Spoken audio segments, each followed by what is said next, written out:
Hello guys, तो मैं Sophia personal जो है आपके लिए केमिस्ट्री की एक और नई वीडियो के साथ में हम पढ़ रहे हैं यहाँ पे D and F block elements, जिसमें हमारा अगला टॉपिक है atomic and ionic size of F block element.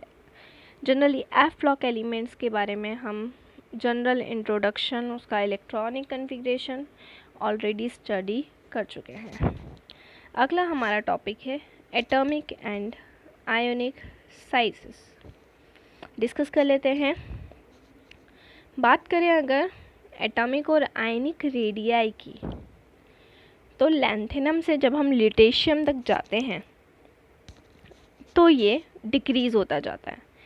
अब क्वेश्चन इज़ दैट कि जैसे जैसे हमारा एटॉमिक नंबर बढ़ रहा है वैसे वैसे एटम का साइज़ भी बढ़ना चाहिए, क्योंकि जब हम लैंथेनम से ल्यूटेशियम तक जाएंगे तो एटम का एटॉमिक नंबर बढ़ रहा है, नंबर ऑफ शेल्स बढ़ रहे हैं, तो एटम का साइज़ बढ़ना चाहिए, लेकिन ऐसा नहीं हो रहा। लैंथेनम टू ल्यूटेशियम जाने पर ओवरऑल डिक्रीमेंट देखा जा रहा है उसकी रेडियाई में, जिसको बोलते हैं हम लैंथेनॉइड कॉन्ट्रैक्शन। ये एक बहुत ही यूनिक फीचर है केमिस्ट्री का जो एफ ब्लॉक एलिमेंट्स में देखा जाता है। क्लियर? तो कंटिन्यूसली एटॉमिक नंबर बढ़ रहा है और एटॉमिक साइज़ कम हो रहा है, ये कॉन्सेप्ट आपका लैंथेनाइड कॉन्ट्रैक्शन हो गया। क्लियर? अब ऐसा होता क्यों है? ऐसा इसीलिए होता है क्योंकि जैसे जैसे शेल बढ़ते जाते हैं तो शील्डिंग जो होती है 4f इलेक्ट्रॉन की, एक 4f इलेक्ट्रॉन की दूसरे 4f इलेक्ट्रॉन से जो शील्डिंग होती है वो बहुत लेस होती है as compare to the electron, जिसकी वजह से जो न्यूक्लियर चार्ज की वैल्यू होती है वो बढ़ती जाती है, न्यूक्लियर फोर्स ऑफ अट्रैक्शन की वैल्यू बढ़ जाती है। अब न्यूक्लियर फोर्स ऑफ अट्रैक्शन की वैल्यू हो गई ज़्यादा, न्यूक्लियस से जो इलेक्ट्रॉन्स हैं उस पर जो फोर्स ऑफ अट्रैक्शन है वो फोर्स ऑफ अट्रैक्शन बहुत ही ज़्यादा हो गया है, जिसकी वजह से इलेक्ट्रॉन किसकी तरफ अट्रैक्ट हो रहे हैं? इलेक्ट्रॉन न्यूक्लियस की तरफ अट्रैक्ट होते जा रहे हैं, उसकी तरफ होते जा रहे हैं। और जब वो इलेक्ट्रॉन की तरफ अट्रैक्ट हो रहे हैं तो ओवरऑल जितने भी शेल्स में इलेक्ट्रॉन हैं जब वो न्यूक्लियस की तरफ जाएंगे तो डेफिनेटली कि जो साइज़ है वो कॉन्ट्रैक्ट होता जाएगा, और इसी कॉन्सेप्ट को हम बोलते हैं लैंथेनॉइड कॉन्ट्रैक्शन। आप ग्राफ में देख सकते हैं कि जब हम लैंथेनम से ल्यूटेशियम तक आ रहे हैं तो कंटिन्यूसली साइज़ जो है वो डिक्रीज़ हो रहा है। ठीक है? क्लियर? इसका एक रीज़न और भी है कि जो रेडियाई होती है थर्ड ट्रांजिशन एलिमेंट्स की वो बहुत हद तक सेम होती है। जैसे जिरकोनियम और हैफनियम की रेडियाई की बात करें तो ऑलमोस्ट सिमिलर है, 159 या 160, और इसीलिए भी ये लैंथेनाइड कॉन्ट्रैक्शन देखा जाता है। क्लियर? क्योंकि ये इनको सेपरेट करना बहुत ज़्यादा क्या हो जाता है, मुश्किल हो जाता है। तो ये लैंथेनाइड। एक और टर्म्स हम यहाँ पर डिस्कस कर लेते हैं जिसको हम कह रहे हैं ऑक्सीडेशन स्टेट। देखिए, Ln सेकेंड की बात करें और Ln थर्ड की बात करें, लैंथेनम की बात कर रहे हैं,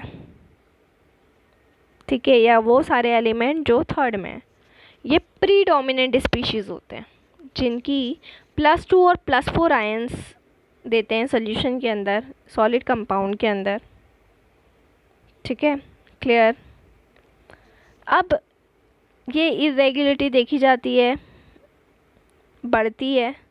reason is that ionization enthalpy की वजह से, एक्स्ट्रा स्टेबिलिटी की वजह से, और बहुत ज़्यादा हाफ फिल्ड एफ सबशेल्स होने की वजह से। क्लियर? अगर हम बात करते हैं सीरियम फोर्थ की, सीरियम जिसकी ऑक्सीडेशन स्टेट फोर्थ होती है वो फेवर्ड होता है उसके नोबल गैस कन्फिग्रेशन से, बट स्ट्रॉन्ग ऑक्सीडेंट होगा कॉमन +3 ऑक्सीडेशन स्टेट पर रिवर्टिंग की तरफ। अगर ई नेगेटिव वैल्यू की बात करें सीरियम +4 और +3 की तो वो 1.74 होती है, जिससे हमें इस वैल्यू से ये डिटरमाइन होता है कि ये जो सीरियम है ये ऑक्सीडाइज कर सकता है वाटर को। लेकिन जो रिएक्शन की रेट होगी वो बहुत ही ज़्यादा स्लो होगी। इसीलिए सीरियम फोर्थ एक बहुत ही अच्छा एनालिटिकल रिएजेंट कहा जाता है। प्रेसोडाइमियम, नियोडाइमियम, ठीक है, ये जितने एलिमेंट होते हैं +4 ऑक्सीडेशन स्टेट में एग्जिस्ट करते हैं, लेकिन केवल किसमें, ऑक्साइड्स में, और MO2 टाइप के ऑक्साइड बनाते हैं। EU2+ भी जो फॉर्म्ड होता है वो 2s इलेक्ट्रॉन को लॉस करने पे फॉर्म होता है, जिससे वो F7 कन्फिग्रेशन पे पहुंचता है। EU की बात करते हैं, देखिए यूरोपियम, ठीक है, EU+2 Ln+2 में आप देख सकते हैं 4f7 कन्फिग्रेशन पे पहुंच रहा है वो। क्लियर। EU2+ एक बहुत ही अच्छा स्ट्रॉन्ग रिड्यूसिंग एजेंट माना जाता है, जो चेंज कर सकता है उसकी कॉमन +3 स्टेट। ऐसे ही अगर हम यहाँ पर बात करते हैं, जैसा कि आप टेबल में देख सकते हैं यूरोपियम को। क्लियर। अब अगर इटरबियम को हम बात करें, इटरबियम की अगर हम बात करें, जिसको हम B से रिप्रेजेंट कर रहे हैं, वो 2+ होता है, जिसके पास पे F14 कन्फिग्रेशन होता है, वो रिडक्टेंट होगा। देखिए YB, ठीक है। फिर टर्बियम की अगर हम बात करें, terbium 4 half filled F orbital होंगे, वो ऑक्सीडेंट होगा। ऐसे ही सिमेरियम जो होता है वो यूरोपियम के बहुत क्लोज होता है, और यूरोपियम से उसकी बहुत सारी प्रॉपर्टी सिमिलर होती है, क्योंकि दोनों +2 और +3 ऑक्सीडेशन स्टेट में एग्जिस्ट करते हैं। तो ये बेसिकली हम पढ़ रहे हैं ऑक्सीडेशन स्टेट का कॉन्सेप्ट, कि किस तरह से हम ऑक्सीडेशन स्टेट को डिस्कस कर सकते हैं, पढ़ सकते हैं। तो और किस तरह से F ब्लॉक के element different oxidation state show करते हैं और किसमें स्टेबल होते हैं। क्लियर।